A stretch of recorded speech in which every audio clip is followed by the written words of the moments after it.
My name is Shelley Gourlay, and I am here to welcome you to the 4th annual University of Oregon Lundquist College of Business celebration of International Women's Day.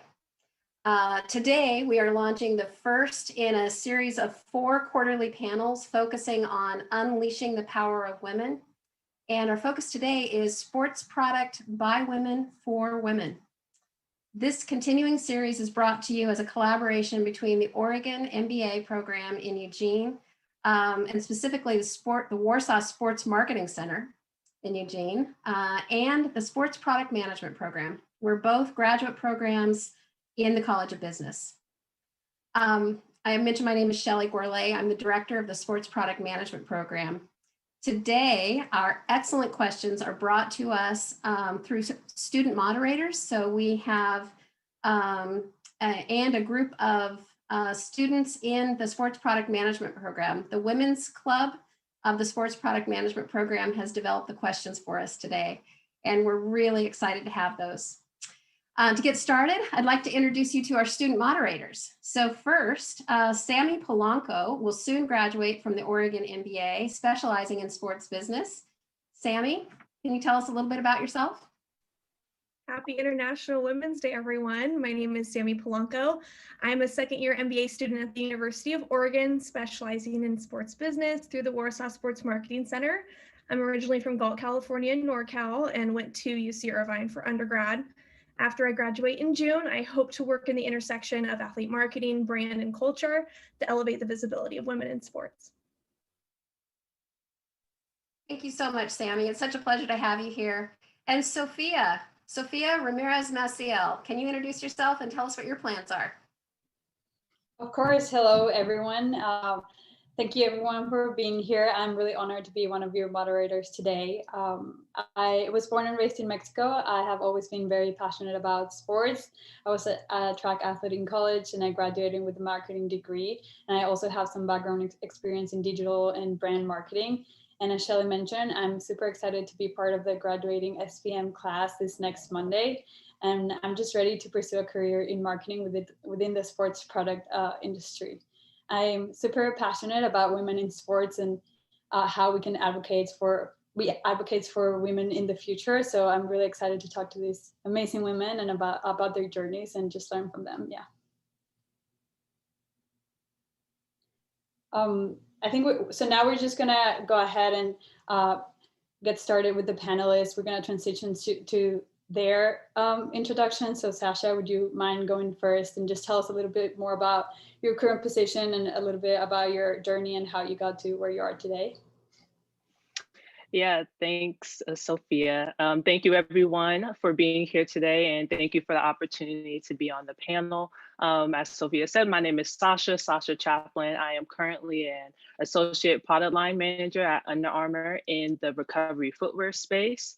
I am also a 2018 alum of the SPM program as well. And I started my journey getting into the industry.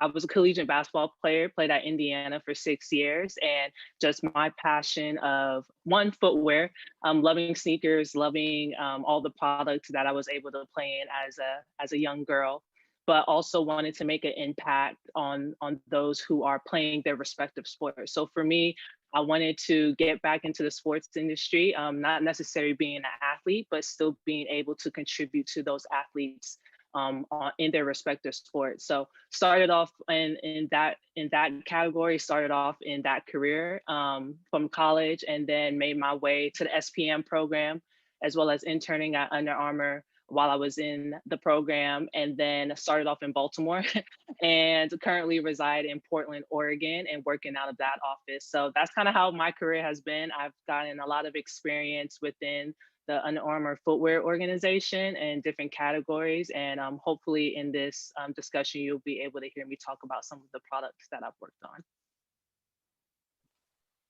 Thank you, Sasha. Ashley, we're going to turn it to you. It's great to see you. Thank you for joining us. Can you please tell us about yourself?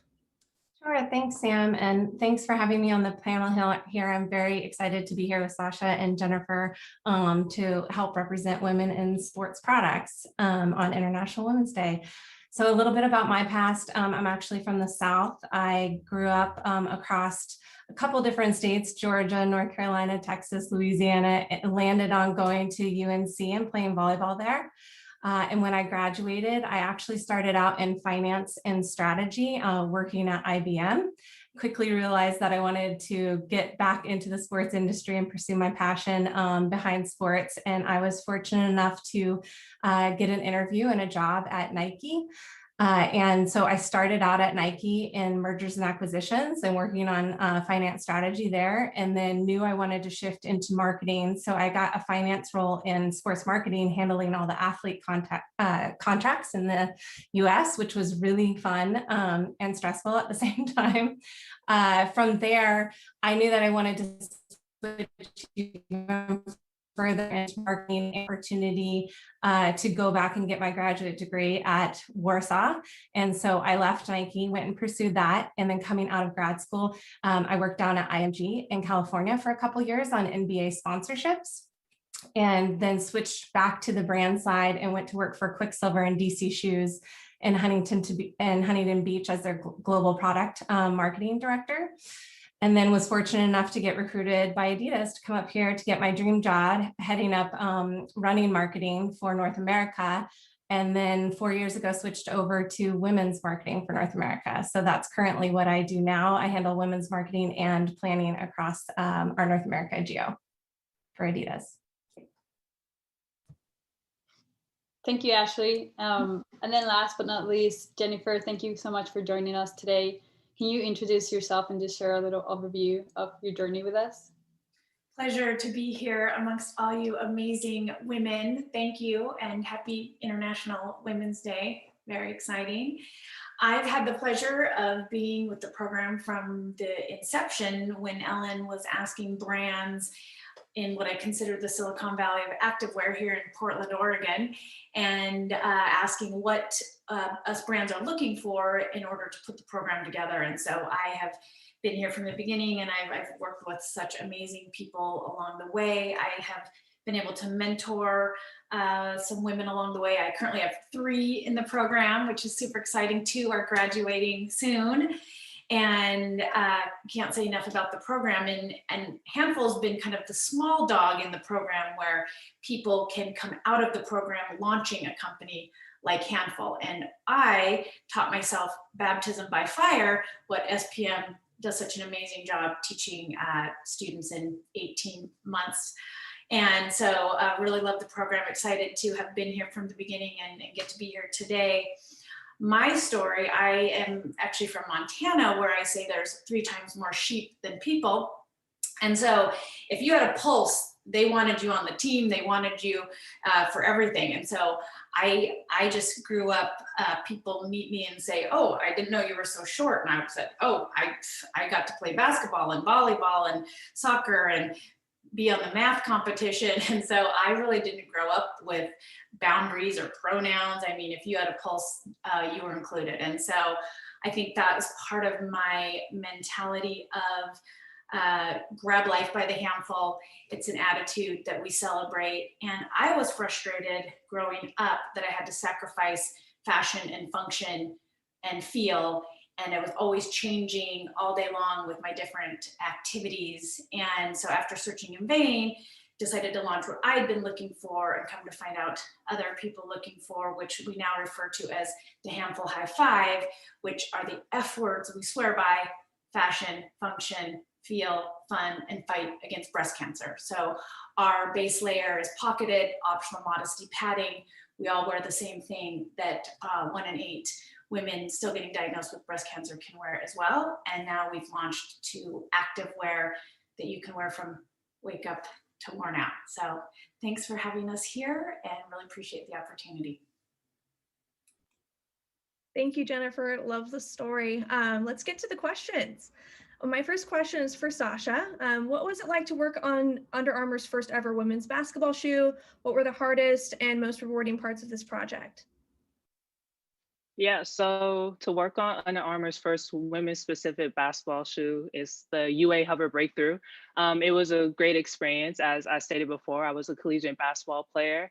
And the thing for me too, I always had to find the perfect shoe to play in. Dealt with a couple of injuries, and everyone who's played a sport can attest. Injuries are the hardest thing to get through mentally, but also wanting to find the best product out there so you can comfortably get back on the court and play to your potential. So with that kind of mindset, and also not having women's shoe for me to play in, I always had to go into men's basketball sneakers, and that's kind of what I grew up playing in. So when the opportunity presented itself to help the team create the first women's specific basketball shoe, it was super exciting for me. Basketball is my passion, and being able to have kind of the insights and the things that I went through as a collegiate basketball player, have that in mind, but ultimately reaching out to the next generation of basketball players out there, getting their insight on, hey, what are you looking at in products? Like, how is this catering to you? Is this functionality working for you? Or do you deal with feet injuries? And all the gamut to really hone in and really focus on our consumer. That was the great experience, super passionate, and I'm super happy on how it's turned out. Getting the reception from everyone in the industry on first women's specific basketball shoe for UA, and just seeing it on the universities. I think going into your next part of your question, the most rewarding part of it is just seeing it on the university, seeing it on the athletes, getting their stamp of approval per se, getting the appreciation like, hey, we really appreciate you all going to do this because we've been looking for products like that. But most importantly is seeing the younger girls who are playing AAU basketball, who are playing club basketball, going into the store and finding like something that's for them specifically, like the breadth of colorways that was there for them, something that actually catered to them. Is just like, hey, mom, dad, whoever, like, these are the shoes that I want. And just having the opportunity to know that you created something for the next generation, and those girls can continue to be inspired by the product that we created with the UA Hover Breakthrough.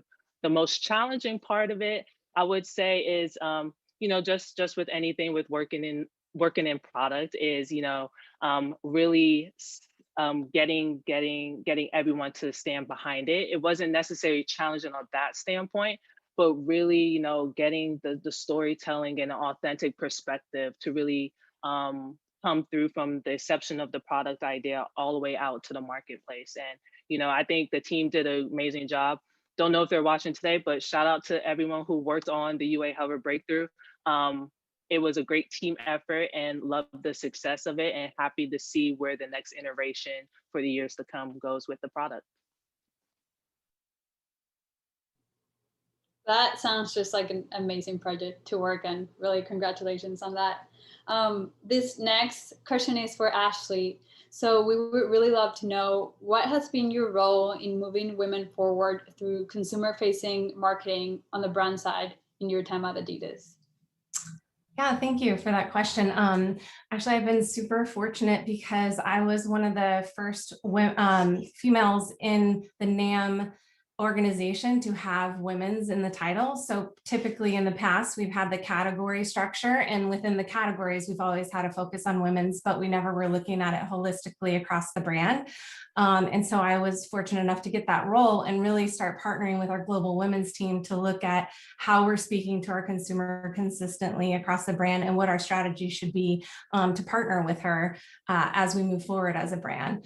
So over the years, my role has taken on several different ways in which we've had these consumer-facing marketing efforts. I think it first started with the partnership that we had with Wanderlust, and I really got the opportunity to lead that partnership and how we brought it to life. And it had co-branded product all the way to how we were putting our events together with Wanderlust, and even incorporating vertical events like volleyball training or tennis training at Wanderlust events, which was great. I think another area that I was really fortunate to work on was launching our women's communities in New York and LA. So really giving an opportunity for the consumers within those markets to connect on a deeper level with our brand. And then more recently, our Breaking Barriers platform. So if you've been following Adidas Women's at all, we launched a platform called Breaking Barriers for Girls in Sport back in 2018. And it really was focused on the pillars of like visibility and access, and trying to give her the biggest opportunity to play within sport. So we did a bunch of partnerships with foundations and charities and programs like US Soccer Foundation. We launched the first high school live streaming of sports on Twitter.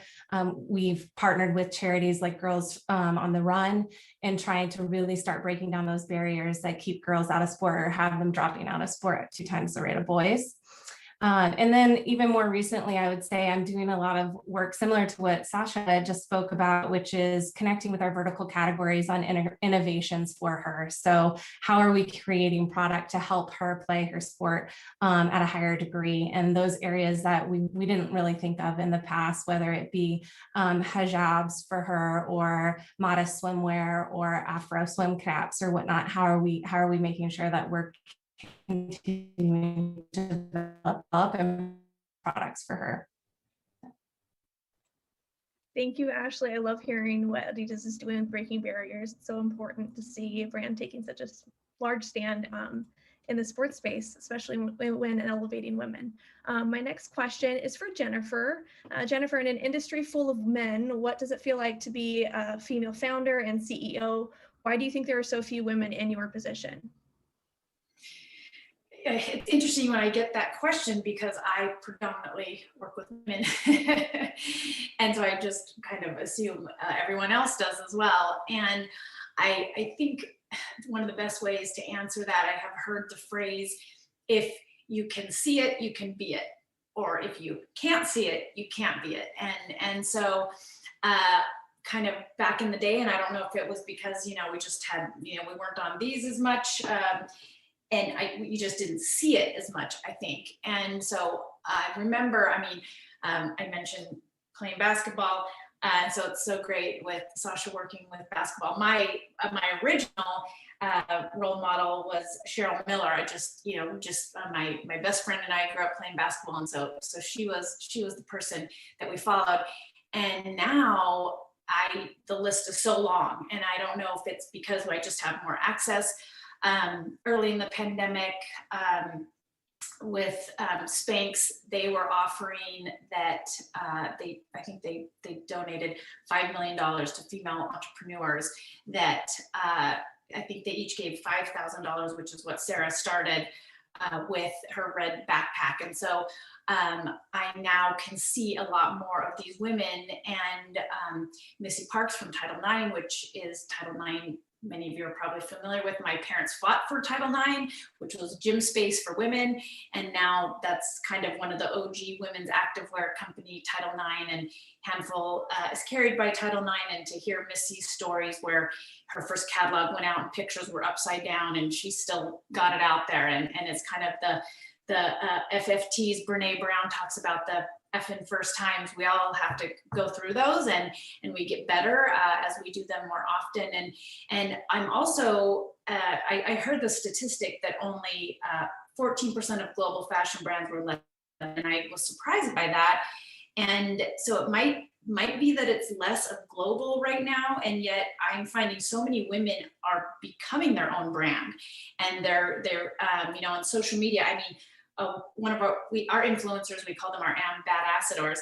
Our top ambassador, Ashley Molstead, who was former Nike, she posts about Handful, and we're like, did Shape Magazine just feature us? Because that's where so many people are tuning into other women brands on social media. And I have heard the phrase,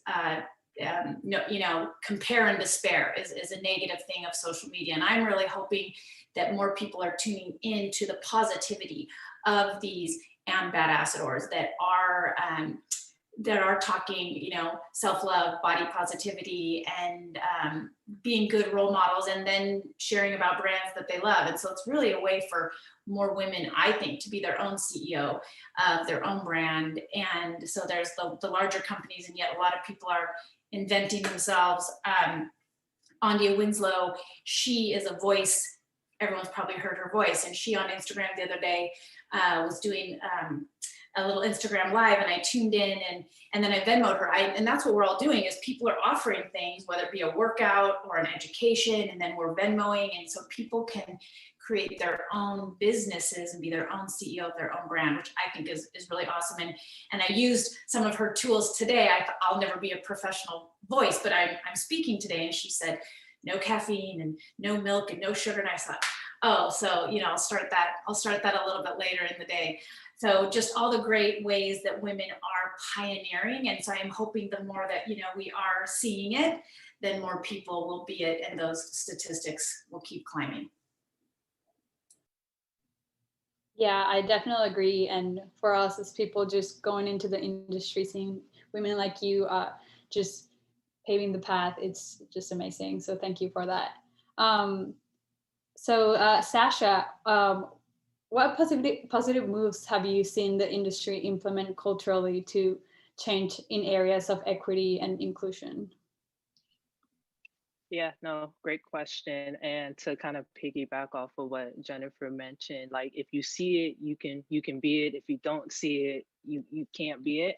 It's been the opportunity to have my voice be heard, and just being in the position to, you know, show other women, other Black women, other women of color, that there is an opportunity to be in this position, right? There's an opportunity to make a difference in the product that you're creating, and just opening the opportunity. So I think that, and being able to have the conversation, I feel like previously the conversation wasn't really being had at a massive level. And now we see the conversation being had, the conversation being more intentional, and people being held accountable, right? And accountability is the biggest thing. If you can say these things to someone on the side, but you know, you don't follow through with it, that's a problem. But now these companies and these brands are being held accountable, and you know, everyone that's a part of the company are making sure that, you know, these things get taken care of, get addressed, and you know, come up with a resolution and a solve to make sure that any issues or concerns that were brought up are being taken care of. So I think that's a way I've seen it, just with my stint in the industry so far, just seeing kind of how culturally diversity and inclusion, and having those conversations and having those honest and really impactful conversations have been happening. And it's just the beginning, right? It's just a stepping stone. There's so much that can be done and so much that needs to be done, but we'll continue to progress and take it one step at a time. But yeah, that's the thing for me, just having those conversations and actually seeing, you know, things starting to hone in and take form. Thank you, Sasha. It's so true. I mean, not only just accountability, but it's the authenticity that brands need to bring too when it comes to that. I cannot preach that enough. So thank you for saying that. My next question is for Jennifer. Do you belong to a formal community of female professionals? Are there any groups in particular that you recommend women to become a part of in order to help raise one another up? Well, I think it's safe to say nothing I do or participate in is probably ever considered formal. So I wouldn't say that the word is formal, and yet I do greatly value connection, and I do make it a big part of my practice. And especially this last year, it's just really been what's keeping everyone going forward. And so a couple examples I'll share, which I did. I loved, Ashley, that you mentioned Wanderlust. That's one of my favorite events. And it was so great down on the waterfront and bringing everyone together. And so we're not able to do the Wanderlust per se in that way in person. And so really definitely the way we're using technology to connect, and two that are really great for me now. And I've been talking about a local one here in Portland. So being around you women, I don't know, I might just have to start some Portland entrepreneur, because it is really priceless having those connections. A year ago, Title IX put a Zoom together with us brands. Title IX's business model is half is their own product, and then half is supporting other women brands around the country. And so when we all started working from home, they put together a Zoom with all of us. And I think we thought it was going to be a one-time thing, or And it has literally been on my calendar every week for the last year. And so connecting with these brands around the country have been so priceless to see what's happening in New York during the pandemic and what's happening over in Sun Valley, Idaho. And so to have all of us women-centric brands, it's been priceless because we're all doing the same thing and we're all fighting the same fight, and definitely supporting each other has been worth its weight in gold. So I highly recommend, and I kind of have the philosophy. I remember when my daughter was little and I was coaching soccer, and she would say, "No one gives me the ball." I said, "We live in a you got to go get the ball world." And so if you haven't found a group of people to connect with, you know, how can you make something up like Title IX did and bring people together? And the other piece I've been really fortunate is I get to work out most weekday mornings with Jenna Wolf, who she's in New York, and she's a celebrity, was Today Show, and she's been on Dr. Oz, and she's a journalist, and she has worn Handful. And I saw on Instagram Live that she was going live. This was about, I don't know, 9 months ago on social media at 8 a.m. Eastern time on a Saturday. And I thought, oh, I'd have to set my alarm at 4:30 a.m. to do a 5 a.m. workout with her. So on a whim, I just kind of threw the Hail Mary pass, and I DM'd her and said, if I get up and work out at 5 with you, would you be willing to wear a Handful?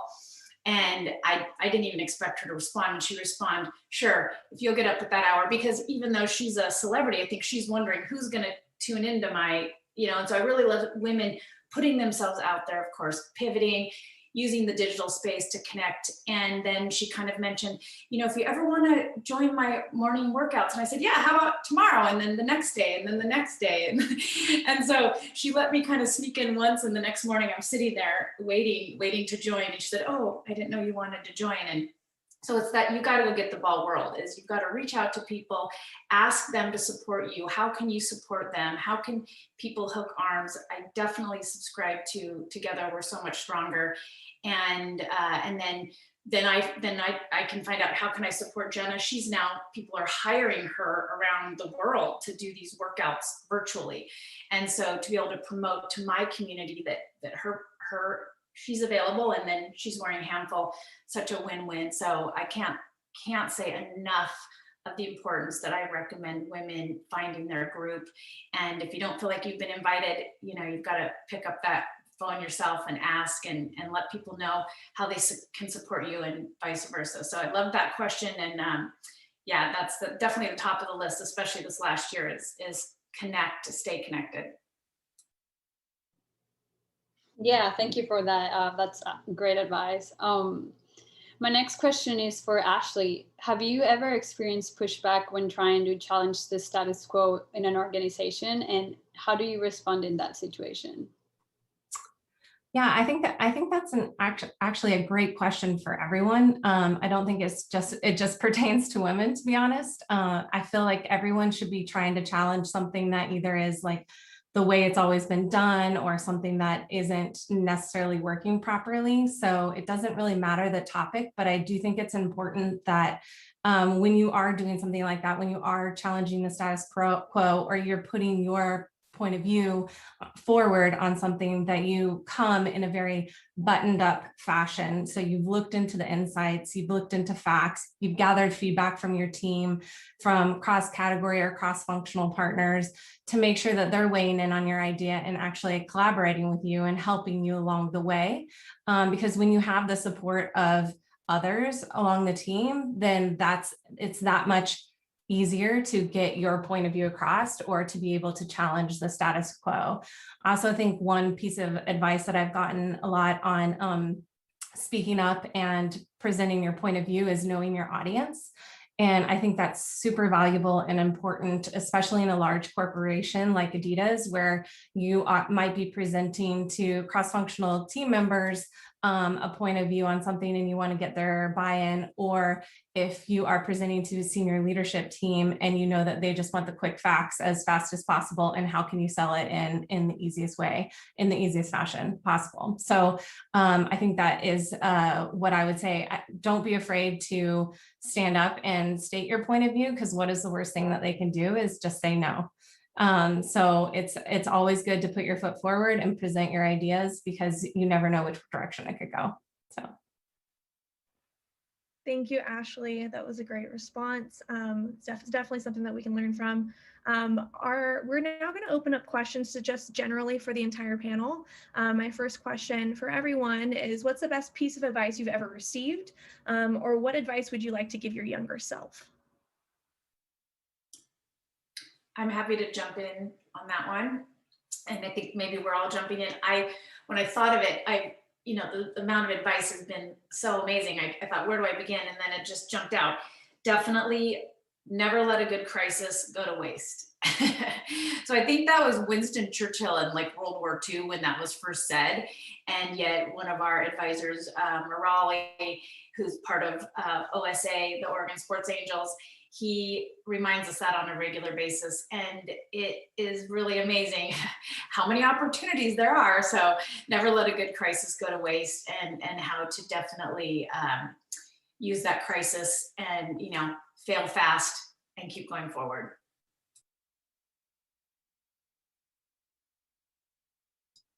I can also jump in on that one. I would say that one of the things that the advice that I've been given is to be flexible. Operating things constantly change in our industry every single day. And I wasn't always like that, especially coming from a finance strategy, like super structured background. But in marketing and even in product, you have to be flexible at times. So focus on progress and not necessarily perfection. Women's specifically has not, isn't 100% where we want it to be today. But I look back at the last 4 years and the strides that we've come across, and it's those learnings that have helped deliver on what the future strategy for the brand has been. And so I think it's super important to know that flexibility and learning from the past can help get you there. Yeah, and I'll chime in too on this question. I think I have an answer for both of them. So let's say the thing I would tell my younger self is that one dream not coming into fruition doesn't mean that your dream still can't be achieved. For me, obviously, I wanted to play professional basketball at the highest level, and that didn't happen. But I didn't let that stop me from being able to still be a part of sport in some aspect, right? I didn't let that, bring me down, take me out of the race of anything that I was wanting to achieve. So once that mindset kicked in, after not going to play professional basketball, I was just like, okay, well, what's another way that I can impact the game? What's another way that I can impact others? And I think that's what I would tell myself too, is just like, hey, your dreams, you can have these dreams and goals, and sometimes you don't achieve it, but that doesn't mean you stop and quit, right? You keep going, you find another way to keep pushing forward and moving forward. And as far as the best advice that I've heard for myself recently being in the industry is, I think Ashley and Jennifer said it as well, just having that voice, being that voice that speaks up. That, even though your point might not, translate to other people, or they may not agree with you, at least you said what you felt, and you're not just sitting on it, right? And speaking up in those meetings, because the more you speak up, the more people will be like, okay, Sasha has an opinion, or Ashley has an opinion, or Jennifer has an opinion, and then they'll start to realize that, you're in these meetings, you're not just sitting there to sit there and to take everything. You're in to make an impact and have that voice. And, no, you being told no is not your end all be all. That's just another opportunity for you to take what you've learned and keep pushing forward. I love that. Those are all great advices for us. Thank you for that. My next question is, what has been your biggest learning since entering the sports product industry?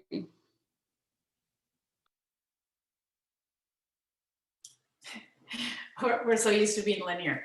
I'll jump back in. Once again, such a long list. I have written down fail fast, which the other women were mentioning as well. And I've mentioned Title IX and just the role models. And I do love the whole, we we rise by lifting others. And you mentioned having groups that you connect with that do that. In Title IX, they actually, Missy has a biggest failure award they give to an employee every year. And they celebrate, you know, and of course it's cliche with the professional athletes, you know, they're not, Michael Jordan's not making a basket if he doesn't chuck it up there, right? You have to go for it. So definitely fail fast. And then like recently I was talking about, are you more afraid of being irrelevant or change? And I feel like the ground is kind of shifting under us. And so we're, you know, you're trying to figure out how to keep shifting accordingly.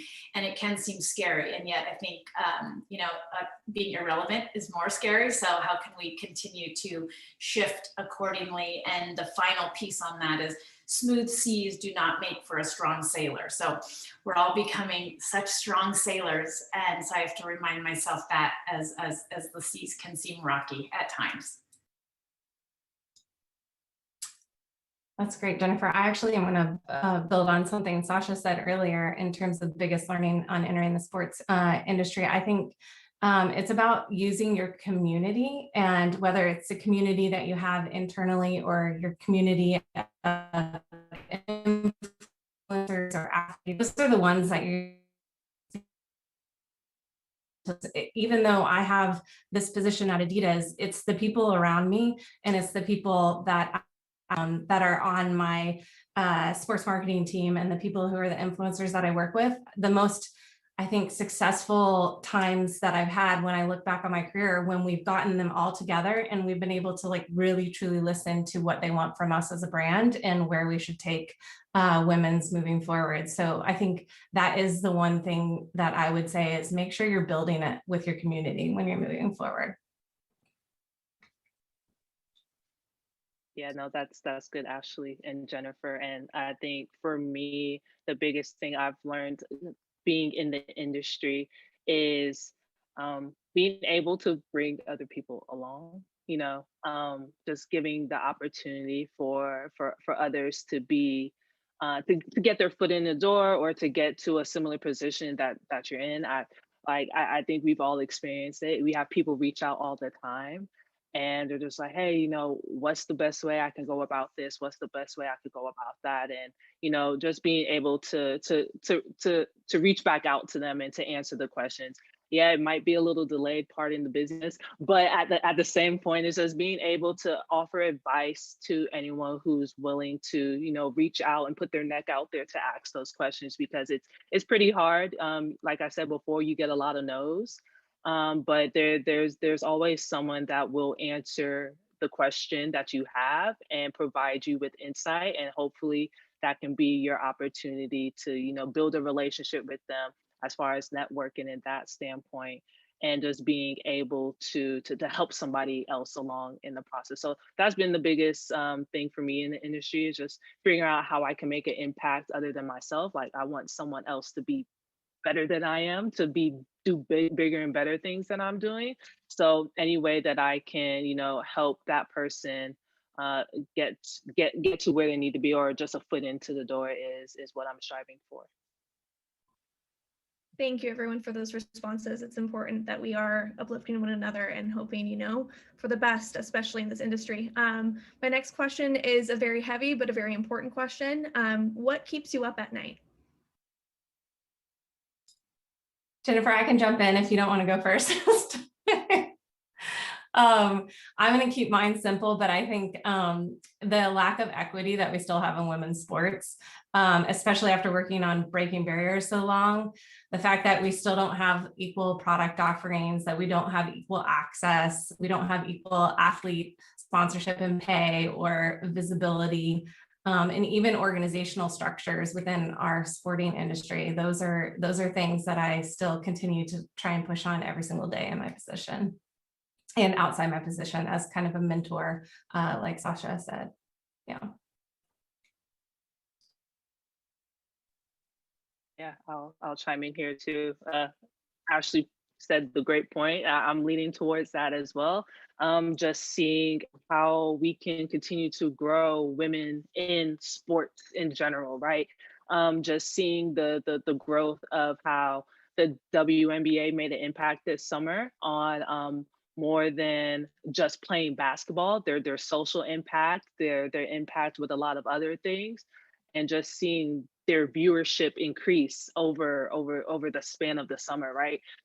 But that shouldn't just stop there, or it should have never been just that moment. It should continue to grow. So how can we continue to have these conversations to put women sports on TV more often, right? And just those aspects. How can we get more women athletes a part of the bigger conversation of these brands, of the product that we're working on? How can we continue to, as Ashley and Jennifer said, get people to, wear the product, but give us authentic feedback so we can improve on the product that we're creating. I think that's the thing for me that maybe keeps me up at night and keeps my mind wondering of how can we continue to get better? How can we truly make an impact to grow women in sports and, make it resonate across everybody that sees the product, that, gets in touch with the product as well. So yeah, I agree with you, Ashley, in response to that question too.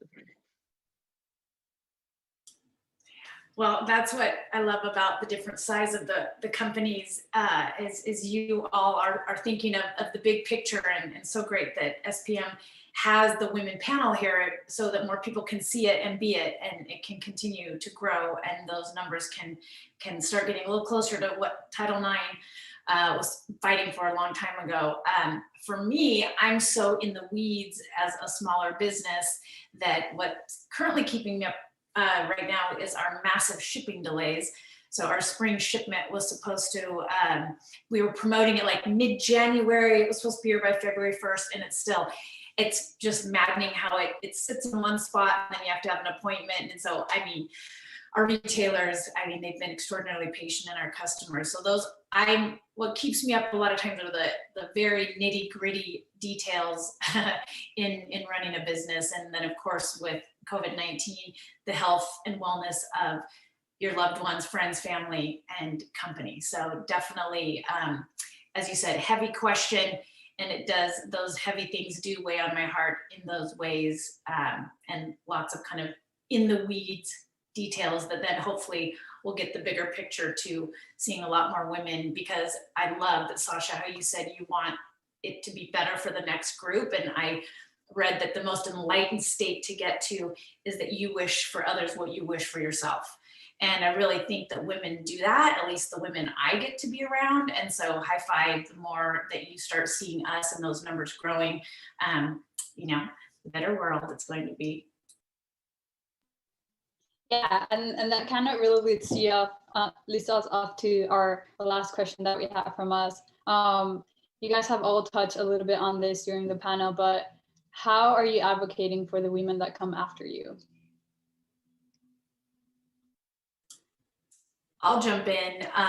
Just with SPM, I've had the great pleasure, and I had a mom reach out to me the other day and ask if I would talk to her daughter. She's wanting to be in sports, and she's in university in California.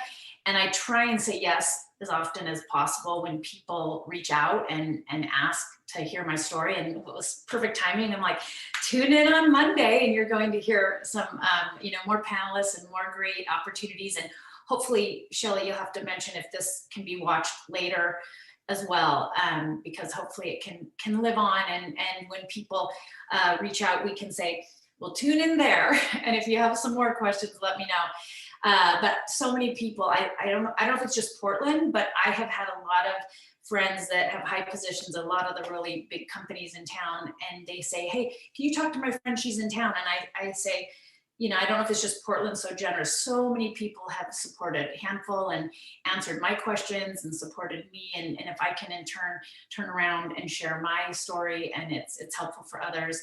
And I just, that whole kind of reaching back through the fire and pulling someone through. Sometimes I'm the one that I'm asking you to reach back and pull me through. And it's kind of this leapfrog that as women, I especially find us doing that as much as possible, as both Ashley and Sasha mentioned. And so, as much as I can share my story and support, I try and say yes as much as possible. And I appreciate the SPM program for having that an option to mentor. And I full disclosure, get more out of it, I'm quite sure, every time than I put into it. So it's really a great opportunity, and appreciate being able to connect with people at different phases and supporting each other.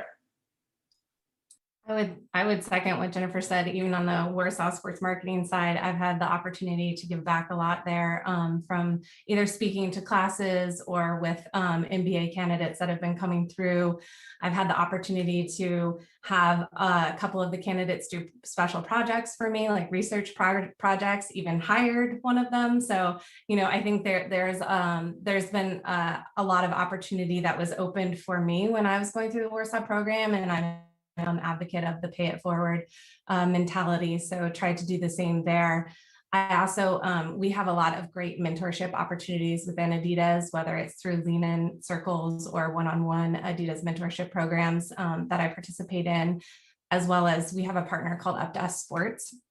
And I do some mentorship of some of their female coaches to help them, because they are coaching the next generation of athletes, and some of those ones that have not been given as many opportunities as others. So I'm trying to give those coaches now an opportunity to have mentorship from somebody within the industry. And then even coming up on March 19th, I'm sitting on a play like a girl.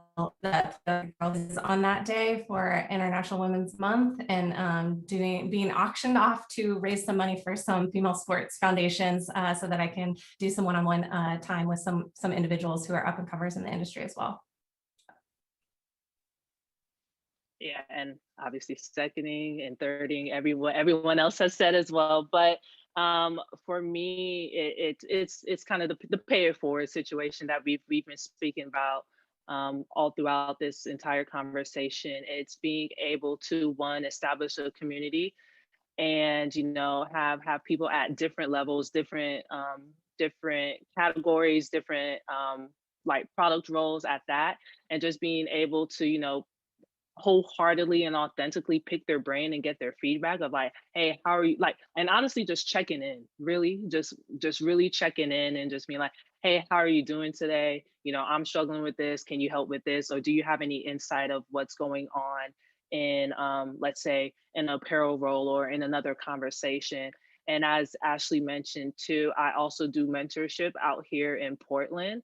So being able to reach the community that that doesn't necessarily have access to being in the industry, or wanting to know something other than being an athlete, and just showing up for the kids, showing up for my mentee day in and day out. I think that's a way for me to continue to pay it forward and reach people, reach a community, reach someone outside of my day-to-day job. And honestly, that keeps me happy, knowing that I'm able to be a part of someone's journey in whatever capacity that they may need me. And that's honestly the most rewarding thing in the world. And just love building that relationship with my mentee as well, and being able to provide her with any insights and support that she may need.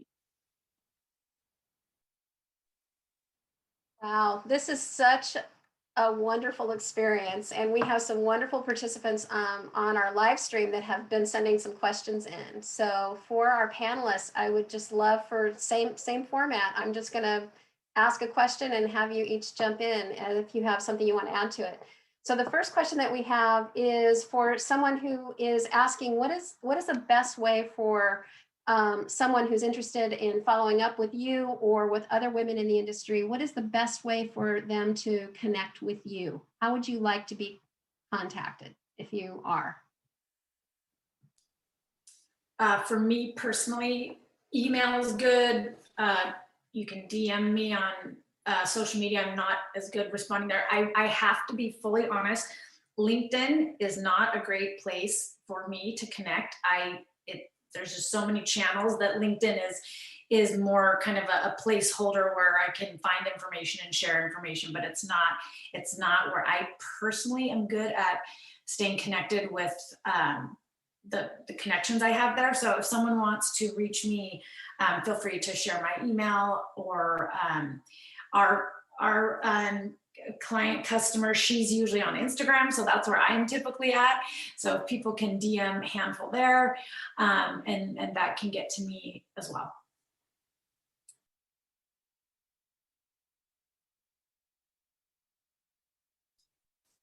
I would say I'm the opposite. I would say LinkedIn is probably the best way to get in touch with me is DM, just saying that you saw this live stream, and reach out that way on LinkedIn is probably the best. Otherwise, you're probably going to get sent to spam mail or something in my email box. That happens all the time. So I don't want to miss anything. Yeah, same here as Ashley. LinkedIn works. Pardon my delay, because I don't check it too often, but I will definitely be more conscious of checking it, and being able to get back out to anyone who may have questions for sure. And yeah, just as Ashley said that you saw this live stream and wanted to learn more information or just inquire about more information, and I'll be happy to go from there. And I did want to piggyback on that, as I think both Ashley and Sasha have mentioned, is definitely ask. I know through the years, I would go when we were in person to a speaker, and I would ask the speaker if I could reach out to them, and they would say yes. And so many people have been, in the past, let me take them to coffee, et cetera. Now we're zooming all over the place. But definitely it's an asking business. And so please be brave. It's kind of like me reaching out to Jenna Wolf saying, if I get up and take this class, will you wear a Handful? So, you never know where it might be a fit. So just, reiterating what both Ashley and Sasha have said, that it's worked for me a lot. So make sure you're having a voice and asking so we can support you. Thank you. Thank you, Zara, for that question. It was Zara on the live stream that asked that question. Daniela had an excellent question that I'm going to paraphrase here. Her comment was, thank you for all the great input on the encouragements you've received, but what are the barriers that have been thrown up for you? What are the difficulties that you've had to face as a woman in this industry or in this business?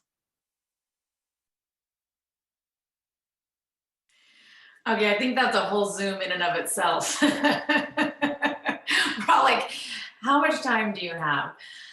Yeah, well, people have asked me that. What's your biggest failure? And we have all these jokes on the team.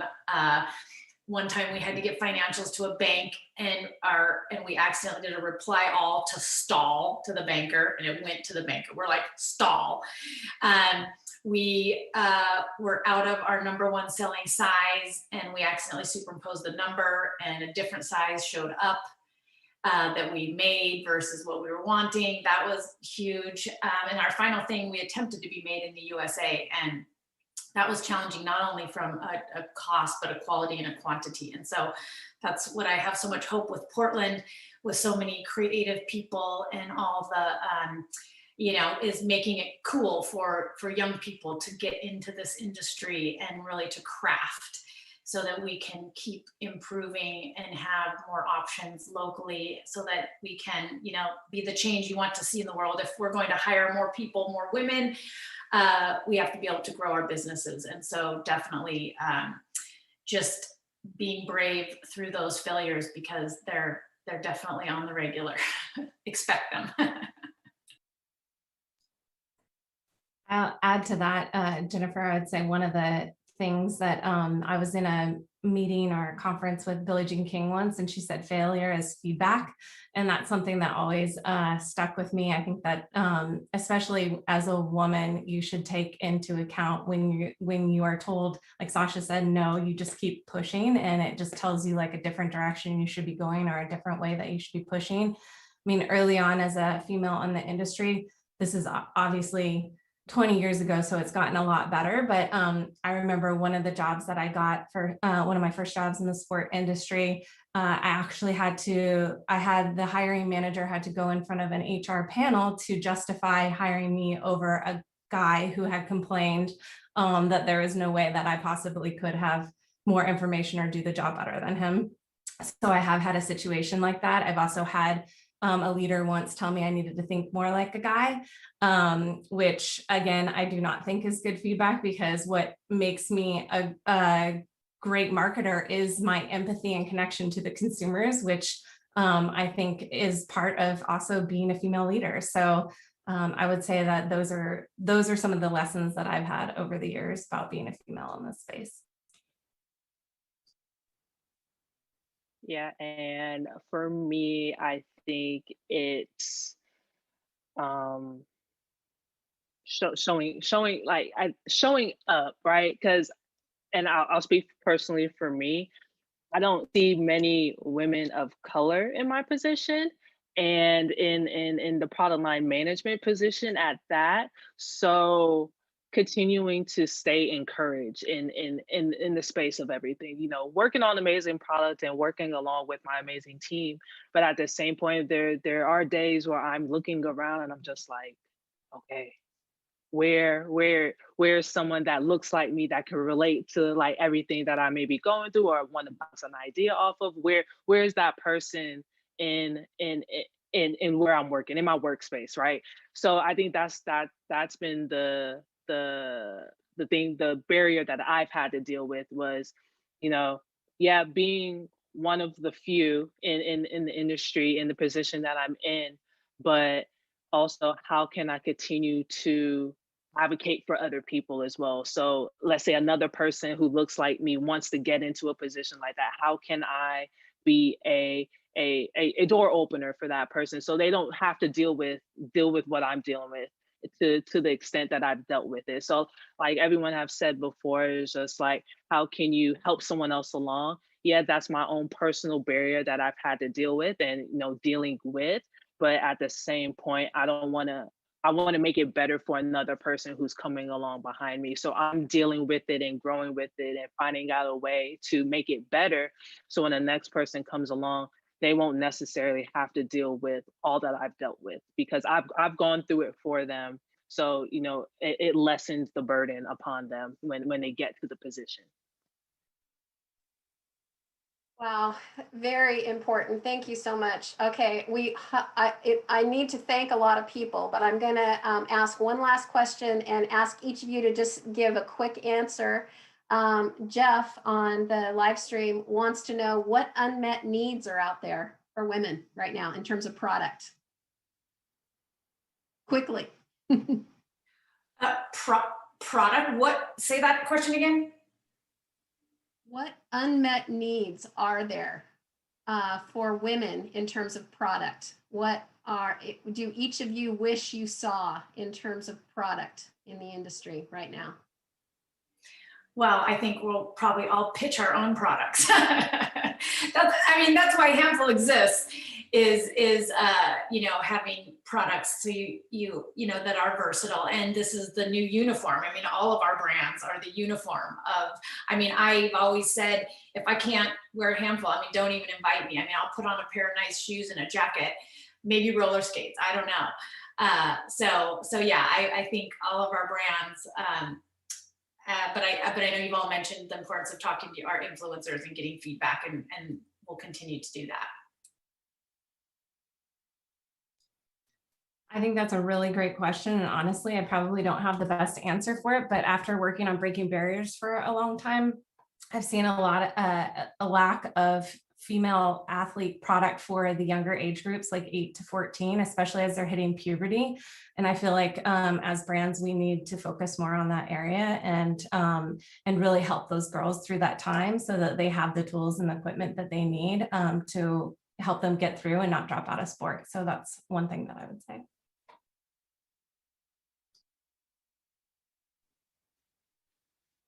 I could just let you roll with those answers if you want. Yeah, I think for me personally, and just looking kind of at the marketplace and industry, I think it's having that inclusive sizing for all women, not just a particular set of women, you know. And I'll speak for myself too. I'll throw myself into this. I'm on the larger size curve of women feet. right? Because I'm 6'3", so I've naturally been able to fit in men's product and been in men's product forever.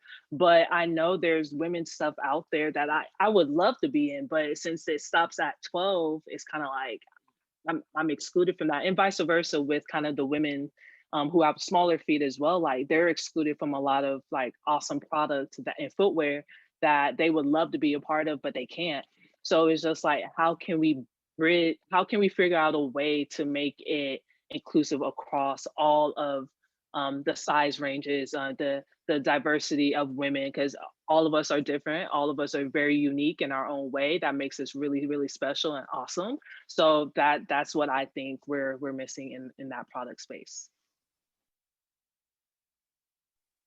I love those diverse and very important answers. Thank you very much. I just have to say thank you to everyone who joined us on the live stream today.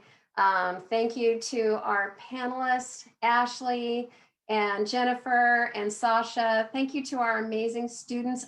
David, if you can put everybody up on the Zoom, if you haven't already, so that everyone can be seen. I also want to recognize the members of our SPM Women's Club. We have Holly Riesler and Geneva Waite. Thank you so much for giving us the questions that we had for our panelists today. I want to thank you, those who organized it, David Nadbornik and Ashley Walker. If they hadn't put a lot of effort into this, this wouldn't have happened. And finally, I just want to say thank you so much for participating in our recognition of International Women's Day. And please tune in. We will be sending out information on our upcoming quarterly meetings on this topic. Thank you all. Take care.